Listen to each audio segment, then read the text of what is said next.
Pisces, hi. I hope y'all are well. This is going to be a general reading meant to cross paths with you when it does. And then I'll move into your love energy. See who's the strongest around you, Pisces. So what do you need to know first, right off the bat, Pisces? The Ace of Pentacles, a new opportunity around you. Queen of Fire, Death, the Five of Swords, and the Ace of Wands. I feel like it's, especially if you've recently had a misunderstanding or a miscommunication or a communication breakdown of sorts with the Five of Swords, there's new opportunity here and here of Earth, of Fire.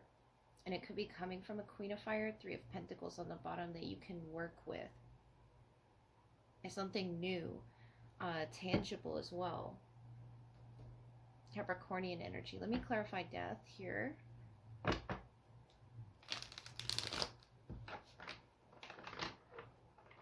It's like someone transforming around you, or you feel, you know, an emotional transformation within you in regards to this Queen of Fire, or perhaps two people. There's two in the Queen of Wands and two in the Five of Swords. What's death energy for you? Queen of Earth. So Queen of Earth and of Fire. It could be something with your finances or something with your passions, and you're allowing space to grow. Six of Swords, and to heal, moving in a proper direction. I'm going to clarify these courts with the Oracle. Please give me one for Queen of Wands, Queen of Pentacles. This is exciting for you, Pisces, especially if you felt misunderstood recently, or as if you were misunderstanding someone in the Five of Swords, or misunderstanding where the fresh new beginning was, where it's going to come from, how to start that. It's like starting a garden, where to start it or what you're going to grow first.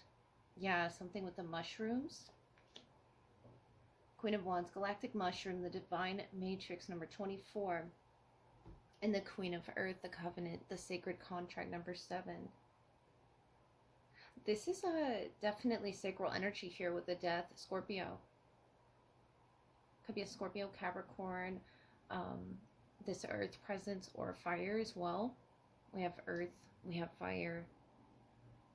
And it's two new things that you're working with. You could be planting sunflowers as well. It's about the timing of which you plant this seed into the earth, I feel.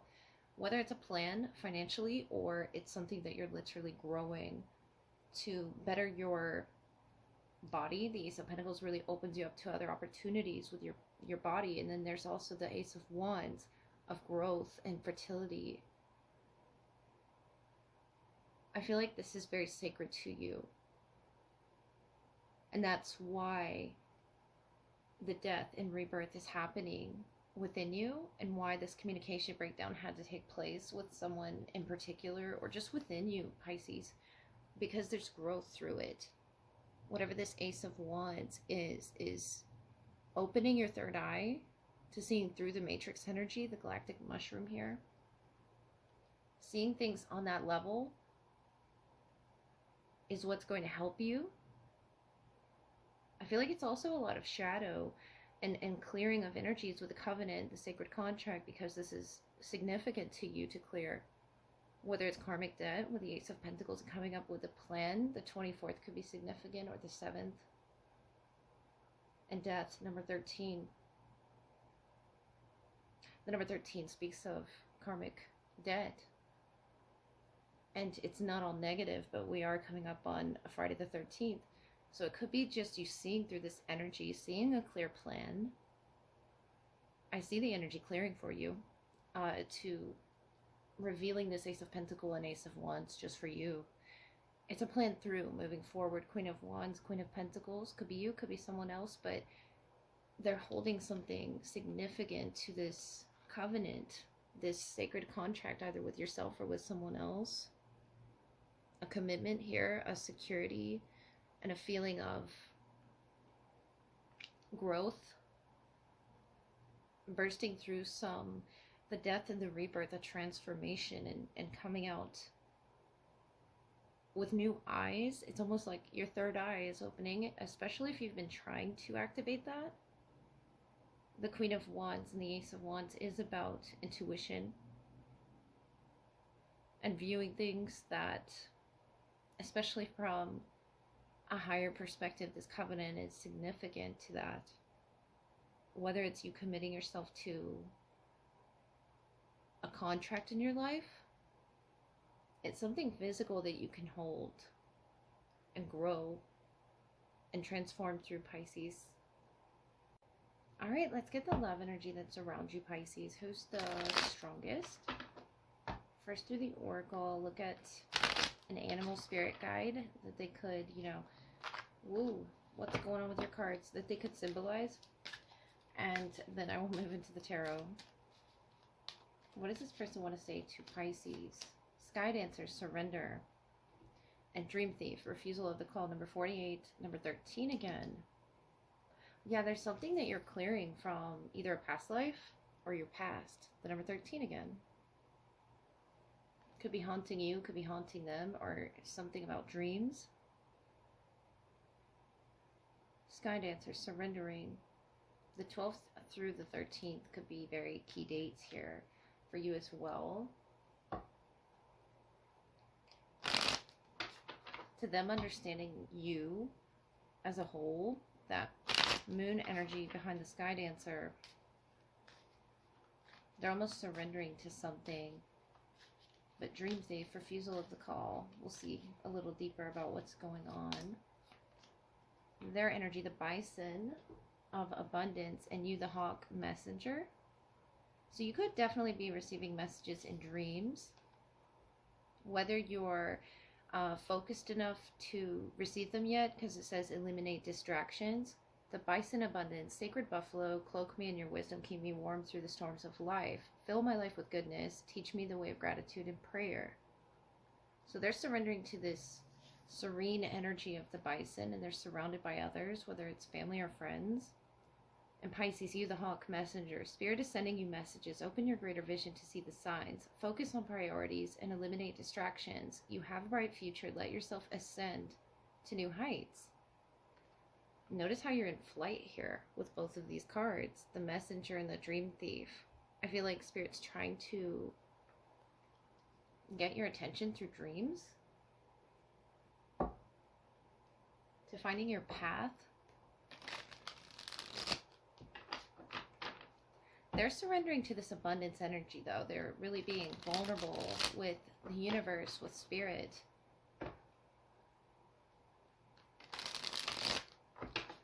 Focus on priorities.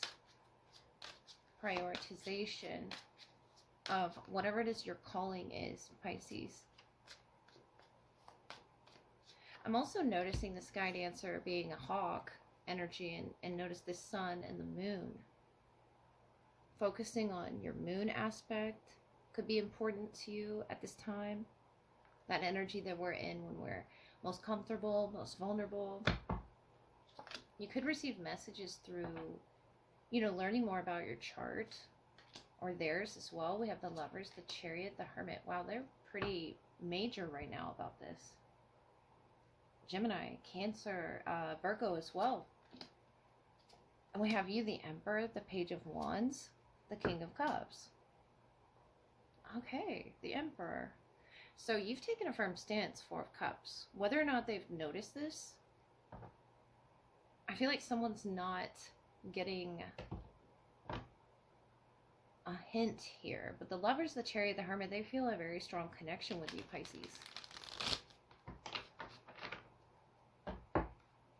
They feel like you two could be unstoppable. The Lovers, the Hermit.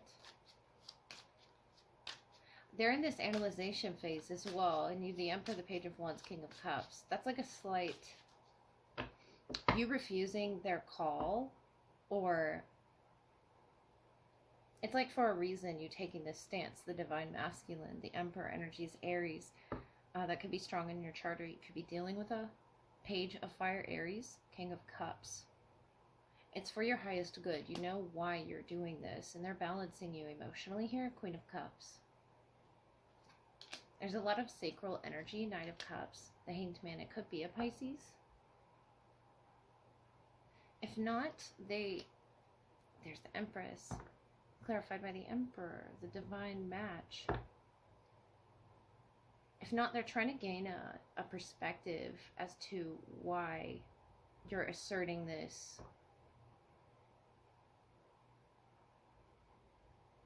Because they want you to ascend to new heights. So they're like respecting your authority on some level here. The Empress, the Tower, the Nine of Cups. Yeah, because you're going to get what you want out of it. The Knight of Pentacles. Excuse me. It's a slow growth. But the Emperor and the Empress working together. This is also talking about birth, abundance, creation. You have a bright future if that's not in your current present state, Pisces. The Empress, the Tower, the Nine of Cups. It's giving me very sacral energy between the two of you, but it's respectful in a way. It's very firm but gentle, but it's also respectful. The way that you two coexist or understand each other's emotions. The Lovers, it talks about decisions, but they want to be taught something here. Teach me the way of gratitude and prayer. So they're surrendering to a belief that you have, a refusal of something in particular. Tower, Nine of Cups. It's like you not giving up, though, is what I'm feeling. You are getting a call, though, to do something. You're called to do something. And I feel like it's either to be with this person or to create with this person. There's a lot of fertility and abundance. The Devil, the Judgment, the Moon. The Queen of Swords, the Nine of Cups, and the Sun. There's the Moon and the Sun that I was picking up from the Sky Dancers and the Hawk, and the Ace of Clarity. Communication and action following that as well. To figuring out the path, the Chariots about where it is we're going, and the Devil, Judgment, the Moon. I feel like this was heavily emotional for them to surrender to this type of energy. I mean, it's very strong pull. Capricorn, Scorpio, Moon energy, Pisces here and here. And we have Leo as well. But the Sun and the Moon working together can be quite difficult to understand one another. Where it is you're coming from and where it is they're coming from, whether you're the Emperor or the Empress, you're showing a balance of what you're manifesting is a boundary, but you're trying to focus your priorities, and whatever had distracted you, I feel like this person has gone into a mode of wanting to be taught. The Devil, Judgment, the Moon is something they are assessing about themselves, I feel, and it could be something toxic within themselves or within the connection in general. They want to be abundant with you, Pisces. The Queen of Cups is a vulnerability to your King of Cups, and it's all about this sacral energy or moon energy of communicating gently and efficiently. And I feel like that's what you're doing by refusing a call in particular. And the Sun. But you don't want it to come off as harsh. It's almost like a gentle demanding of respect. But it's needed, I feel, because the Devil's here, the Judgment's here, the Moon is here. And it's something that they'll have to see from your point of view, Pisces, that they're learning from you with the Hanged Man and the Moon. Learning from your perspective. Coming from how it is you feel here. The Hermit is also illuminating within the self. The Lovers, what part they played here, they feel a very strong tie to you, Pisces. The Emperor and the Empress connect and create together. But it's all about initiation, and I feel like that's what you're doing, is really initiating this person into their most abundant self. They could be going through a storm, particularly in their life right now, that has called them to reassess what it is they believe, how it is they feel. There's a lot in that Virgo energy and Cancerian energy and Capricorn as well. And I feel like that's other aspects of their chart or particular seasons, you know, but Sky Dancer, surrender. It's a beautiful vulnerability to want to be taught by another that's on your level, Pisces. The King and the Queen of Cups and the Emperor and the Empress, I feel like they are on your level, the Lovers. And it could be, you know, a potential soulmate. The Tower, the Nine of Cups. Open your greater vision to see the signs, whatever those signs may be that you're called to do. Because I feel like you are a major teacher in this person's life, or multiple people, whether it's friends or you have children with this person. Yeah, I'm seeing that for some. The Lovers, the Chariot, the Hermit. It's a new path that they're actually seeing through you, learning from you, Pisces, whether you know that or not. The Queen of Swords, the Nine of Cups, the Sun. I feel like your hope is that they do see where you're coming from and that it's not harsh, that you want them to ascend with you. And it is about ascension through that matrix energy that you were pulling. It's about flight, Spirit sending you messages, and eliminating those distractions. But the Sun and the Moon here is about, you know, two total opposites, but it works. It could be a Virgo, a Cancer, a Gemini, a Leo, or a Capricorn. Really, it could go any way, but I feel like it works together because there's this teacher-student energy where they're finally being vulnerable to, you know, accepting with the Judgment and the Devil where it is they need to learn, where it is they need to grow, where it is even they need to be vulnerable. And maybe they've had a particularly hard past that they need to process with the Hermit, the Moon, the Hanged Man. It says, fill my life with goodness. Teach me the way of gratitude and prayer. Cloak me in your wisdom. Yeah, they want to know and learn and grow from you, Pisces. The Sun is illumination. And I feel like you're going to do just that for them. The Sun and the Moon is this energy that I'm on right now that I'm choosing for the thumbnail, but it's very illuminating, and it goes together towards your higher vision, whatever it is that you both are trying to be abundant in and grow. And someone could be a dream walker as well, and you may not know it. The Tower, the Nine of Cups, about where it is that you gain this sort of knowledge from, or this manifestation work that you're doing. The Emperor, the Empress is total creation, and you're teaching somebody in the process, Pisces. So don't refuse the signs that you're receiving from Spirit. Let yourself ascend to new heights.